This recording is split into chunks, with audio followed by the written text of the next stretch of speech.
I am Daniel Lucas, and welcome to Abstract Essay, where ideas take shape, thoughts find them, and every conversation explores the art of thinking beyond the obvious. And today I have my special guest.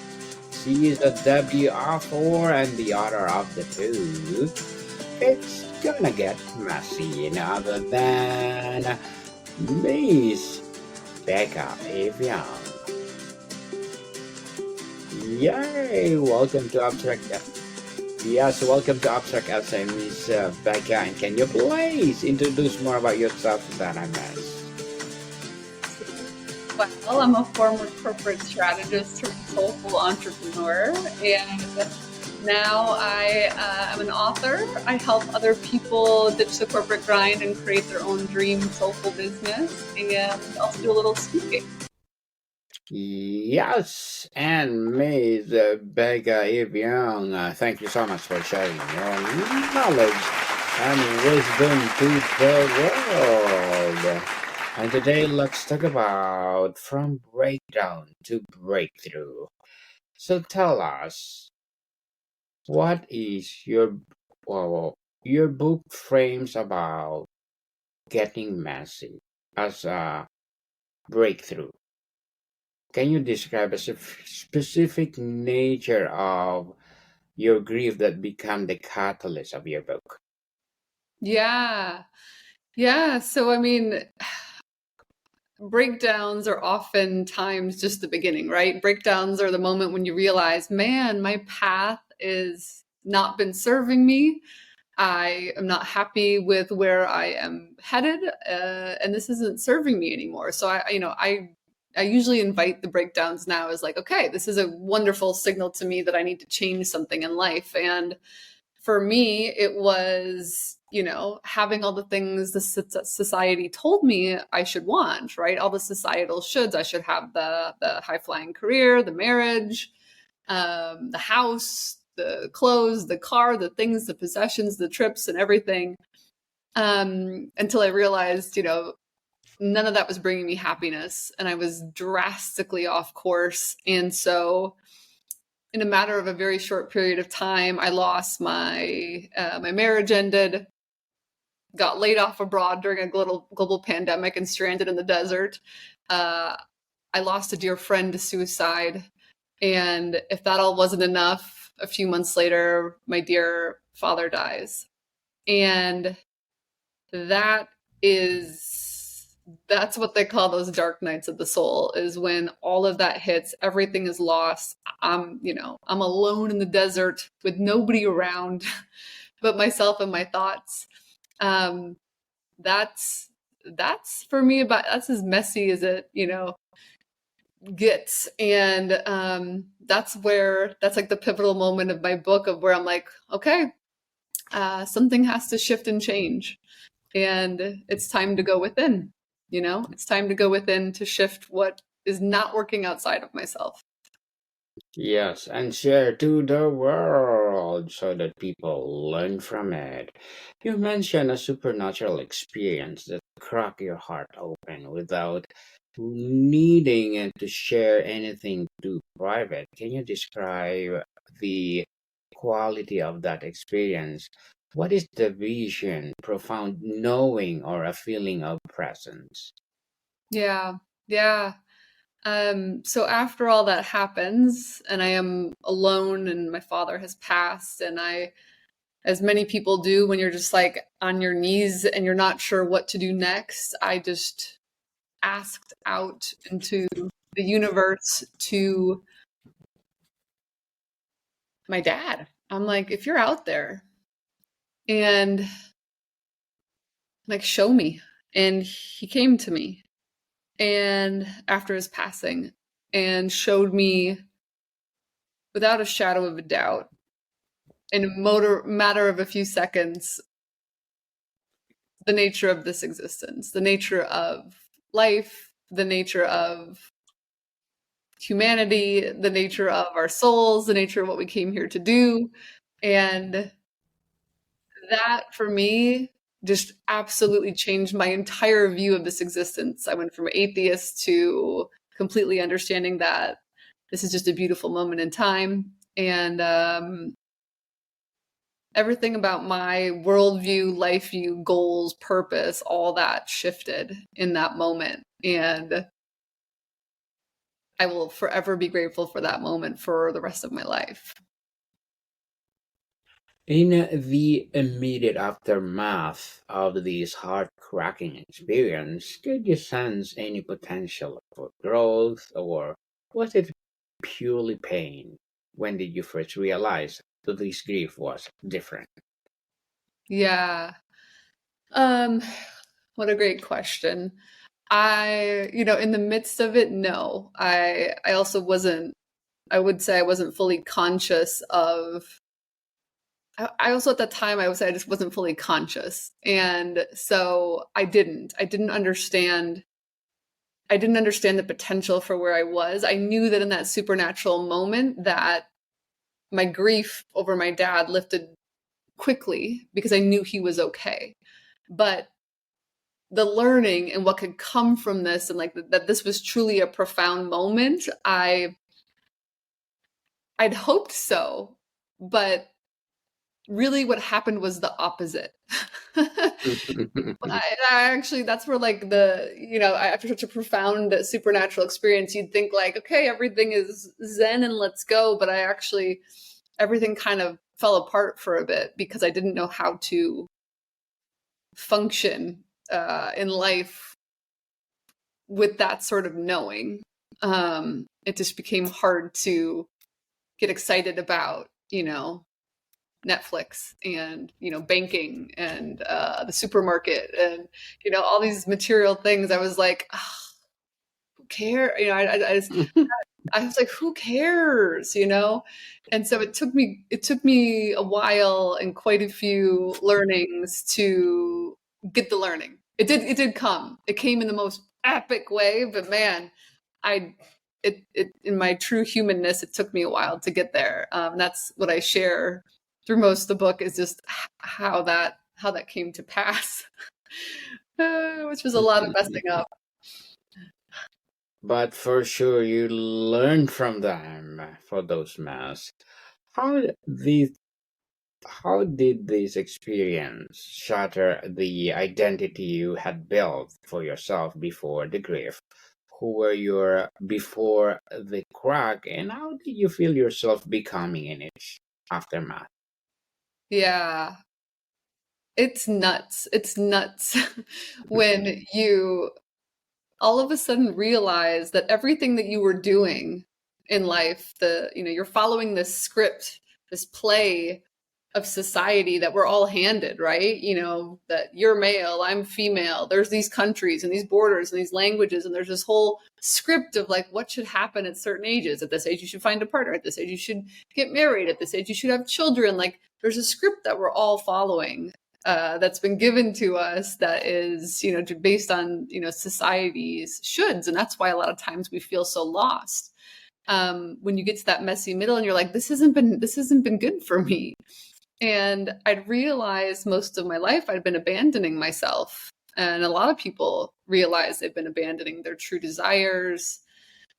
They've been people pleasing, trying to appease parents, spouses, partners, friends, trying to look good, in societal terms. And you realize it's all been a mask. And so when you are forced to sit with yourself in silence, to sit with your inner knowing, your inner voice, and say, okay, what do I really want outside of all this societal judgment and expectation? And that's when you start to come home to yourself. That's when you start to build self-trust. Every little micro decision where you choose yourself instead of doing what someone else would want or pleasing someone else. That's when you start to realize that all of that was not true, and there's an opportunity to live in a way that is really true and authentic to what you love and desire. And we all tend to please until a point, and then we realize, shoot, I really need to be doing something different. And that's when that all started to crack open for me. I saw who I had been pretending to be, and I started to really listen to my intuition and to myself. And that's when everything started to really shift and change in the most beautiful way. Beautiful way for sure. The phrase seeking solitude is active. Was this a deliberate, courageous choice to be alone, or did you find yourself forced into isolation? What is the crucial difference between lonely isolation and pur- purposeful solitude? Yeah, yeah. No, I desperately needed solitude. This was the universe saying, sit your ass in a timeout, girl. You are really off track. And so I probably would have continued in my busy, scripted, corporate strategist life had I not had all those things fall apart. Literally, the border shut down. Literally, they put dirt road in my town because no one was traveling in or out. So I was forced to be alone um, for months at a time when I had never lived alone in my entire adult life. And I'm so grateful for that now. I'm so, so grateful for it now.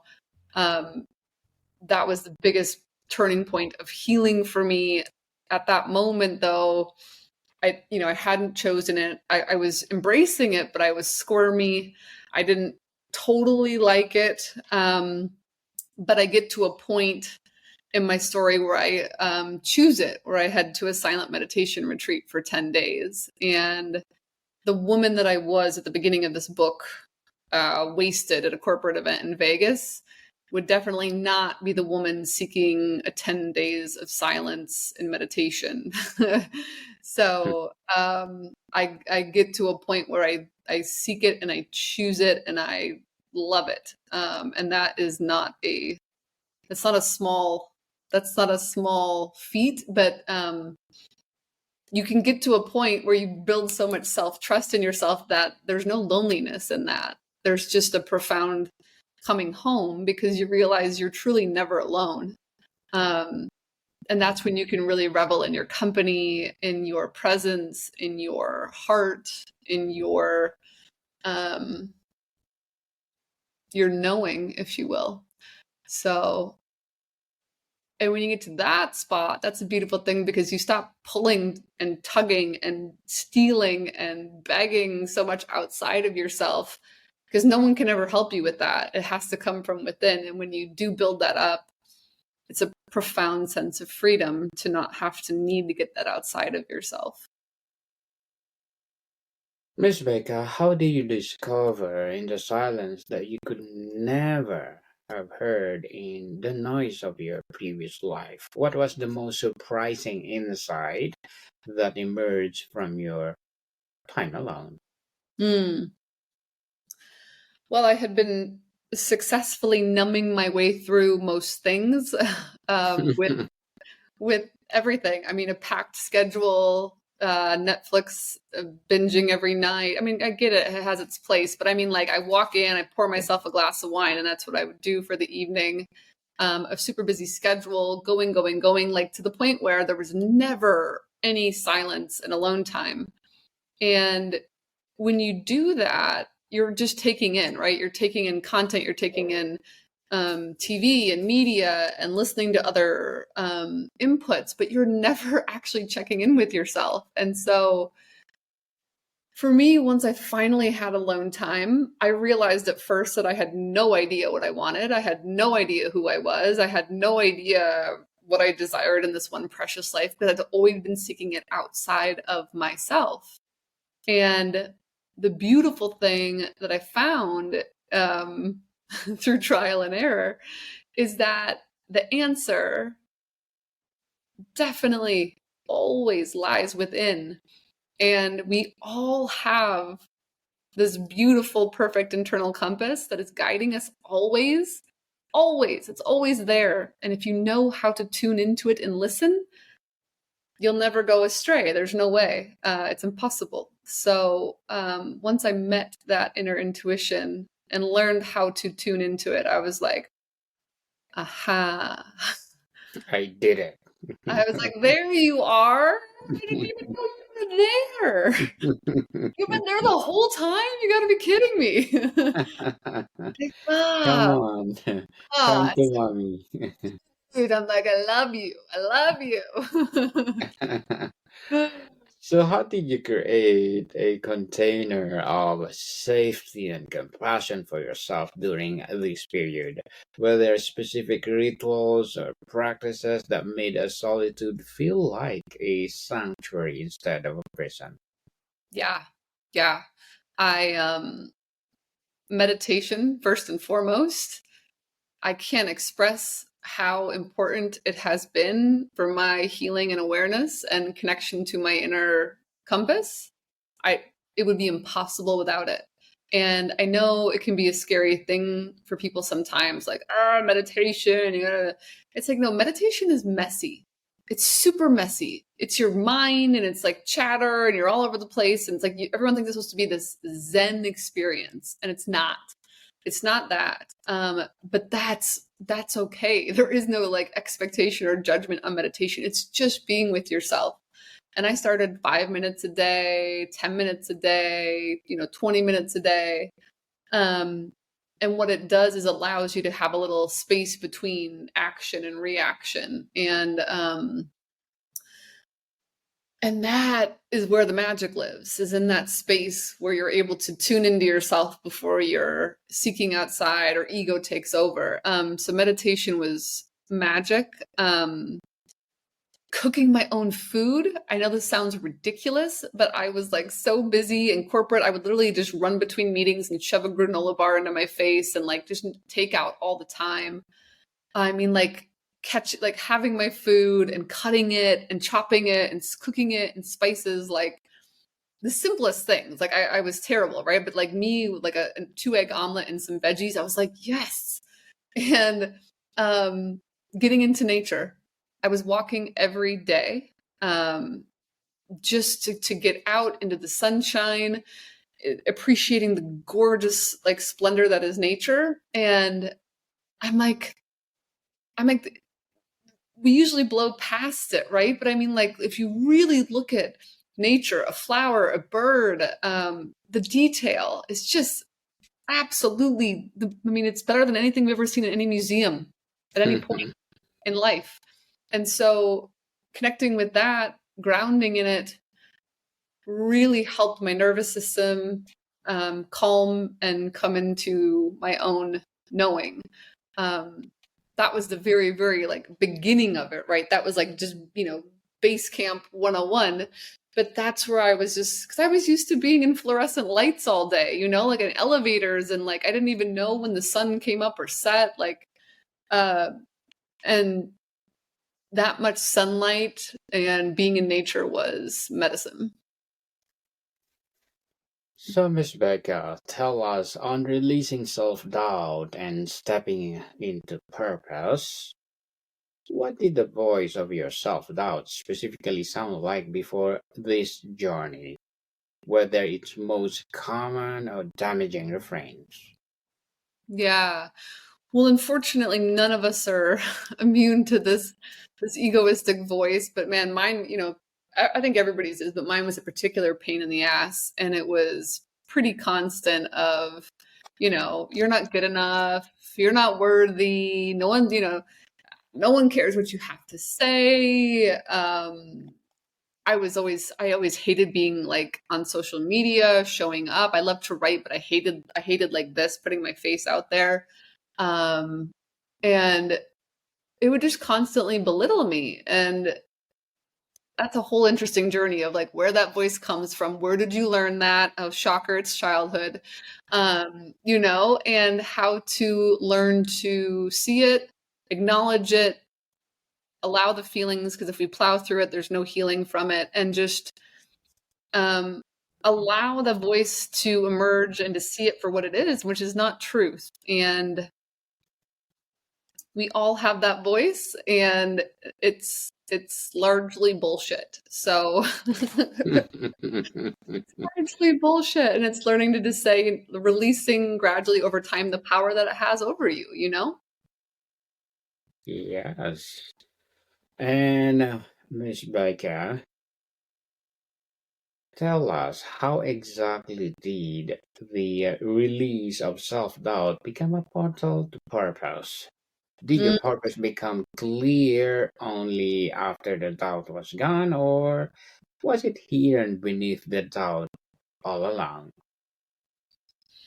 Ooh, another great question. Was it there all along? I think it was. I didn't think I was going to say that. I was going to say no, only when I cleared self-doubt did it appear. That's not true because I was chatting with someone the other day and they're like, well, what did you want to be when you were like in elementary school? And I was like, I wanted to be a teacher. And I remember specifically saying, I want to be a teacher to help other people. Like I was looking and like, wow, she gets up there and she's talking and she's helping and she's explaining and her knowledge is helping other people live better lives. And that was it. And I did all the things. I was like an interior designer. I did marketing and branding with like Fortune 100 companies, all the things, and uh, you know, had billion-dollar budgets and teams of 25 and all the things. And I think all along, I just wanted authentic, real conversations, and I really wanted to be someone that would help people live a more fulfilled life. So it was always there. But I couldn't tune into it until I let go of all the societal shoulds that were piled on my shoulders. Authentic conversation for sure. And what is your definition of purpose change? Is it less about doing or more about being now? Yeah, I think purpose is anything that lights you up and excites you that is in service to other people. And that could be from baking the best freaking bread on the planet. It could be to teaching other people to make art. It could be helping us have better renewable energy. It could be having podcasts and authentic conversations with other people that help other people. Purpose is what excites you and is helping other people. That's like that's purpose, and it doesn't have to be anything magnificently like grandiose that is on the stage of Broadway. It doesn't. We've made it into this big, bright light thing, and purpose is actually very quiet and soft and sweet and authentic and very you. The title It's Gonna Get Messy feels like both warning and granting of permission. What is the most important message you hope the title conveys to someone who is in thick of their own mess? Yeah, yeah, that's why I love the title. It took me I had like 20. It took quite a few to get there. But that this is the one that felt true because it's I want someone in the mess of life to feel less alone, to know that we all get messy, we all mess up, we're all imperfect beings that are just trying our best. And I want someone to see themselves in my own mess, in my own journey, and maybe heal or learn or grow a little faster on their own path because of what I share that helps them see themselves more clearly and tap in more fully to their own intuition. That is like that is my greatest hope in sharing this story. The greatest hope indeed. And Miss Becca, before we wrap up our discussion for today, I'm inviting you to please to listen to my other podcast, people. My other podcast, because my abstract essay is already in fifth season. Abstract poetry in second season, and my book 101 review in fifth season too. Comedy 101 in second season, and my food 101 in fifth season as well. Geography 101 in fourth season. I'm a baby podcast Love 101 and Mental Health 101 Love Letters in third season and Movie 101 Review and Music 101 in fourth season and Science 101 and Sex 101 in its first season. Please listen to them wherever you listen your podcast. So Miss Becca, your journey suggests that there is a unique beauty and strength that can only be forged in the broken places. What is the beauty in your words? I'm sorry, what was that last part? What is the beauty? In your words. Oh yeah. Well, the beauty is in, the broken places is where people get real with themselves finally, right? They stop pretending. And that's, I think, when the brokenness happens, people like realize, okay, like I feel like brokenness is where truth occurs. And I invite people when they're in those moments and things are falling apart that to say, okay, this is something to show me. This is going to show me some truth about myself. And it's really an opportunity to learn and grow. And that's a beautiful thing. Those broken moments where things are just in the hot mess, that's the good stuff. That's the extra credit. That's the special sauce of propelling you on the next path forward that is better for you and your heart and your soul. Miss Becca Eve Young, thank you so much for sharing. It's gonna get messy to the world. So can you please invite our listeners to support your upcoming book? Absolutely. Yeah, you can find me at beccaeveyoung.com, and that has all of my links to social, the book, which will be on Amazon, and all other retail spots online. And I would love to connect with you at Becca Eve Young on Instagram too. Yes, people, let's support Miss Becca Eve Young, because if you support her, for sure, more and more empowering books like this to come. So, Miss Becca, thank you so much for your time. Thank you for having me. Modcon people, see you soon.